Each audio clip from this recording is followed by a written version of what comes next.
पिछले दिनों आपने देखा कि 22 सितंबर को पूरे पाकिस्तान में एमडी कैट के इम्तहानात हुए। पाकिस्तान के सारे सूबों में एमडी कैट के इम्तहानात हुए, लेकिन बदकिस्मती से एक मरतबा ये क्रेडिट फिर सूबाई हुकूमत को गया कि उसकी नाअहली, उसकी बद इंतज़ामी का खुमियाजा कराची के 13,000 तलबा और उनके वालदैन इस कर्ब से गुजर रहे हैं, उनकी बद इंतज़ामी और नाअहली की वजह। सिंध में होने वाला इम्तिहान, पहले इसके लिए इम्तिहानी मराकज़ ही 2 मराकज़ रखे गए 13,000 तलबा के लिए, जबकि लाहौर में होने वाला इम्तिहान 8 मराकज़ पर लिया गया। पेशावर में होने वाला इम्तिहान 6 मराकज़ पर लिया गया, लेकिन कराची में 2 मराकज़ पर इम्तिहान रखे गए। और वो मरकज़ भी कौन सा था? यूनिवर्सिटी रोड, जो रेड लाइन के नाम पर खोद के रख दी गई है और जहाँ लोगों का सफ़र करना आम हालात के अंदर मुमकिन नहीं है। ये सिंध हुकूमत की बद इंतज़ामी और नाअहली थी। होना तो ये चाहिए था कि बच्चों के लिए 8 और 10 इम्तिहानी मराकज़ बनाए जाते, उनको सहूलत मुहैया की जाती, उनके साथ आने वाले वालिदैन को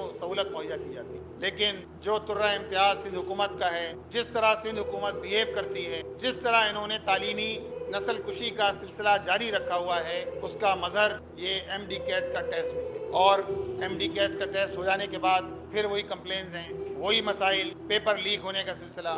और ये तो अब नॉर्मल बात हो गई है। हमने सुना था दुबई लीक, हमने सुना था साइफर लीक, लेकिन सिंध में तो पेपर लीक होना भी एक मुस्तकिल अमल बन गया है।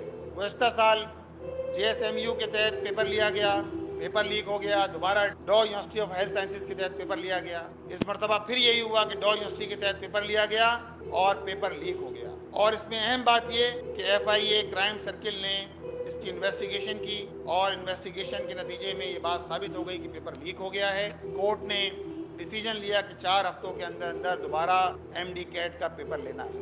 और इसमें भी अहम चीज़ ये कि कराची में होने वाला टेस्ट 200 में से MCQs में 187 प्लस नंबर लेने वाले तलबा की तादाद कितनी थी? 1.43, और हैदराबाद में 1.14, जबकि सांगड़ और बदीन में 7.74 और 7.56 तलबा ने 187 प्लस नंबर हासिल किए।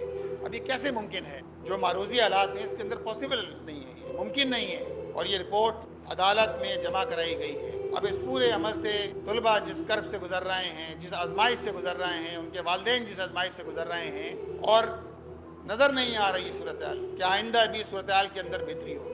अब IBA को टेस्ट देने का कहा गया। खबर ये है कि IBA ने भी इनकार कर दिया है टेस्ट लेने से। तो आप बताइए कि आप तालीम के नाम पर क्या कर रहे हैं?